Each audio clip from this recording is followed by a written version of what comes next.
Hi friends, so இன்னைக்கு 20th மகா birthday வந்து நாளைக்கு. ஸோ நான் மகா பர்த்டேக்கு வந்து இப்போ கேக் பண்ண போகிறேன். இந்த வாட்டி என்ன கேக்குன்னு பார்த்தீங்கன்னா ரெயின்போ கேக் தான் பண்ண போகிறேன். ஸோ அதுக்கு வந்து ஃபஸ்ட்டு வெனிலா, ஒரு பேசிக் வெனிலா கேக்குக்குள்ளே எல்லா இன்க்ரீடியன்ஸுமே எடுத்து வச்சுட்டேன். என்னெல்லாம்னு சொல்கிறேன். 3 கப்பு பவுடர்டு சுகர், பொடிச்ச சுகர் இதில் வச்சுருக்கேன். 3 கப் மைதா மாவு வச்சுருக்கேன். 1 கப் பால், 2 டீஸ்பூன் பேக்கிங் பவுடர் வச்சுருக்கேன். 1 கப் ஆயில், நீங்கள் வந்து உருக்குனா பட்டர் கூட யூஸ் பண்ணிக்கலாம். 4 முட்டை, ஒரு அரை டீஸ்பூன் சால்ட்டு, கொஞ்சம் வெனிலா எசன்ஸ். அதுக்கப்புறம் ஃபுட் கலர்ஸ் நமக்கு தேவை, அது வந்து 2வது எடுத்துக்கலாம். ஸோ ஃபஸ்ட்டு வந்து நம்ம கேக் பேட்டர் ரெடி பண்ணிடலாம். ஸோ ஃபர்ஸ்ட் ஸ்டெப் வந்து ட்ரை இன்க்ரீடியன்ட்ஸ் மிக்ஸ் பண்ணிடலாம். ஸோ இந்த மைதா மாவில் வந்து உப்பு, அதுக்கப்புறம் பேக்கிங் பவுடர், ஸோ இந்த ரெண்டும் போட்டு நல்லா மிக்ஸ் பண்ணி ஓரத்தில் வச்சுருங்க. ஓகே, இப்போ இதை ஓரத்தில் வச்சுட்டு நம்மளோட சுகர் எடுத்துக்கலாம். ஸோ இதில் வந்து நான் பொடிச்ச சுகர் யூஸ் பண்ணியிருக்கேன். ஸோ இப்போ அந்த சுகரில் வந்து இந்த 4 எக்கை உடச்சி விடுவோம்.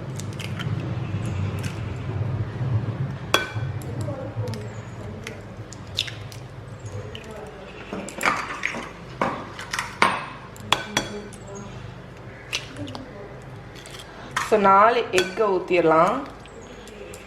இப்போ வந்து ஒரு எலக்ட்ரிக் பீட்டர் வச்சு நான் இதை விப் பண்ண போகிறேன். ஓகே, ஸோ இப்போ இதை வந்து நல்லா பீட் பண்ணுங்கள். கொஞ்சம் வெண்ணிலா எசன்ஸ் ஊற்றிக்கலாம். ஸோ வெண்ணிலா எசன்ஸ் வந்து இந்த எக் ஸ்மெல் வராமல் இருக்க, அப்புறம் பேசிக் வெண்ணிலா கேக்னால. ஸோ அந்த எக்கு வந்து ஃப்ராத்தி ஆகணும்னு அவசியம் இல்லை. ஸோ இப்போ வந்து இந்த ஆயில் வச்சுருக்கோம்ல, அந்த ஆயிலை ஊற்றிடலாம். ஸோ ஆயிலும் ஊற்றியாச்சு. இப்போ என்ன பண்ண போகிறோம்னா, நம்ம மைதா மாவு வச்சுருக்கோம்ல, ஸோ கொஞ்சம் மைதா மாவு, கொஞ்சம் பால், கொஞ்சம் மைதா மாவு, பால், அந்த மாதிரி மாறி மாறி போட போகிறோம். ஸோ ஃபஸ்ட்டு வந்து இதில் வந்து ஒரு 1/3 மைதா மாவு போட்டுடலாம்.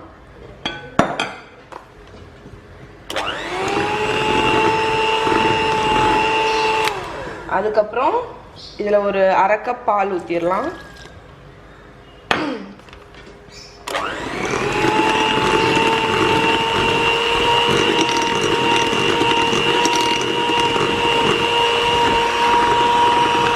அதுக்கப்புறம் இந்த மிச்சம் உள்ள மைதா மாவு போட்டுடலாம்.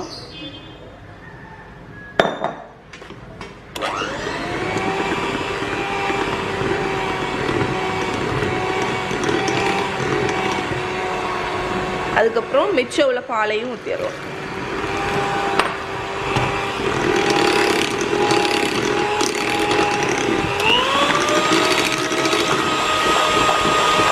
வெனிலா கேக் பேட்டர் ரெடி ஆயிடுச்சு.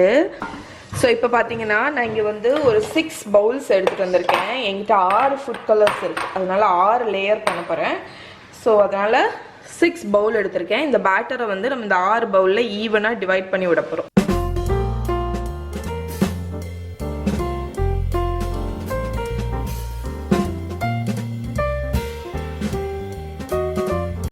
ஸோ இப்போ இந்த 6 பவுல்லையும் நம்ம ஃபுட் கலர் ஊற்றிடலாம். என்ன கலர்? நான் வந்து இதில் எல்லோ ஊற்றிருக்கேன், இதில் வந்து ஆரஞ்சு,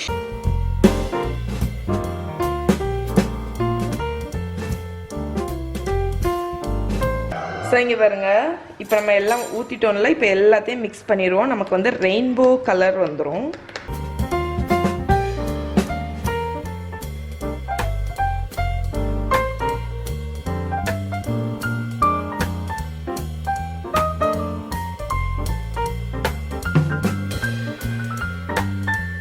பேட்டர்ஸ் எல்லாம் இப்போ பேக் பண்ணிட வேண்டியதான். ஸோ என்னோட அவன் வந்து கொஞ்சம் பெரிய சைஸ்னால நான் 3 கேக் பேன் ஆட்டு வச்சு பேக் பண்ணேன்.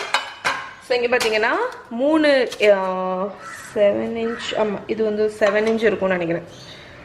ஓகே, ஸோ எந்த கேக் பேனில் வேணாலும் நீங்கள் யூஸ் பண்ணிக்கலாம். நான் வந்து அதில் கப் கேக்ஸும் பண்ணுறதுனால நான் எல்லாத்துலேயும் வந்து கொஞ்சம் கொஞ்சம் பேட்டர் மிச்சம் வைக்க போகிறேன்.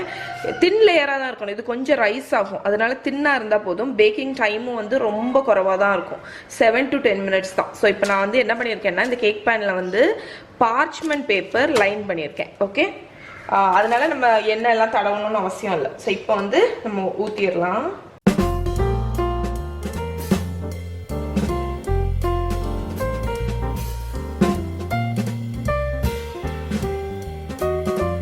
ஊற்றிட்டேன்னா இப்போ நான் இதை வந்து அவனில் வச்சு இது வந்து என்னை பொறுத்த வரைக்கும் இந்த தின் லேயர் கேக்காக இருக்கிறதுனால அநேகமாக ஒரு 8 நிமிஷத்தில் பேக் ஆயிரும்னு நினைக்கிறேன். சார் பேக் ஆகி முடிச்சோன்னா எவ்வளோ நேரம் ஆச்சுன்னு சொல்கிறேன். ரொம்ப ஓவர் பேக் பண்ணிடக்கூடாது, ஏன்னா தின்னாக இருக்கிறதுனால உங்களுக்கு கிறிஸ்பி ஆயிரும். அதனால கரெக்டாக பேக் பண்ணி எடுக்கணும். ஸோ நான் வந்து இப்போ ஸ்டார்டிங்கில் வந்து ஒரு 7 நிமிஷம் இல்லைன்னா 6 நிமிஷம் வச்சு பார்த்துட்டு 180 டிகிரி செல்சியஸ் ஓகே ஸோ வச்சு பேக் பண்ணி எடுத்துகிட்டு வரேன்.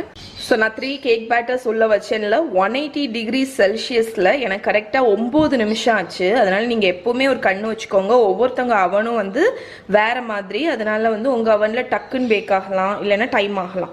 ஆனால் வந்து கரெக்டாக பேக் ஆகிருக்கணும், ஓவர் பேக் ஆகிடக்கூடாது. ஏன்னா வந்து தின் கேக்னால பிறகு ஹார்டாக கிறிஸ்பி ஆயிரும்.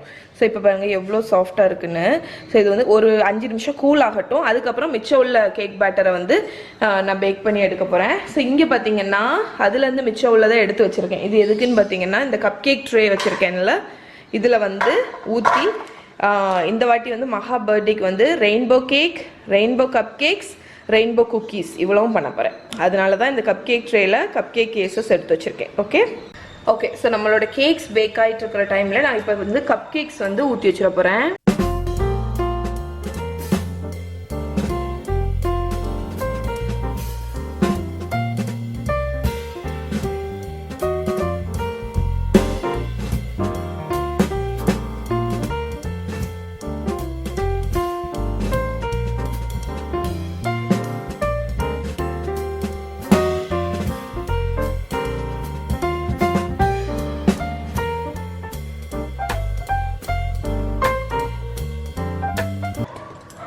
ஸோ இங்கே பாருங்கள் நம்மளோட ரெயின்போ கப் கேக்ஸ் வந்து சூப்பராக பேக் ஆகிருக்கு. இதை பாருங்கள் எவ்வளோ பெருசாக இருக்குன்னு. ஸோ இதை வந்து நல்ல கூலான உடனே நான் இதில் வந்து ஐசிங் பண்ண போகிறேன். அதுக்கு வந்து மிச்சம் இருக்கிற ஐசிங் எல்லாத்தையும் இந்த பைப்பிங் பேக்கில் போட்டிருக்கேன். இப்போ இது ஒரு கேலக்ஸி ஐசிங் மாதிரி இருக்குது. ஸோ இந்த குட்டீஸை வச்சு இந்த கப் கேக் கப் கேக்ஸை வந்து டெக்கரேட் பண்ண போகிறோம். ஃபஸ்ட்டு இல்லாமல் வரேன். ஸோ இப்போ வந்து இந்த கப் கேக் மேலே பார்த்தீங்கன்னா இப்படி டோம் மாதிரி இருக்குல்ல, ஸோ நமக்கு ஐசிங் பண்ண முடியாது. அதனால நம்ம இதை வந்து கட் பண்ணிடலாம். இதை கட் பண்ணாலே இது அழகாக ரிவ்யூல் பண்ணும். ஒரு பிளேட் எடுத்தால் ஒரு பவுல் ஏதாவது எடுத்தோம்.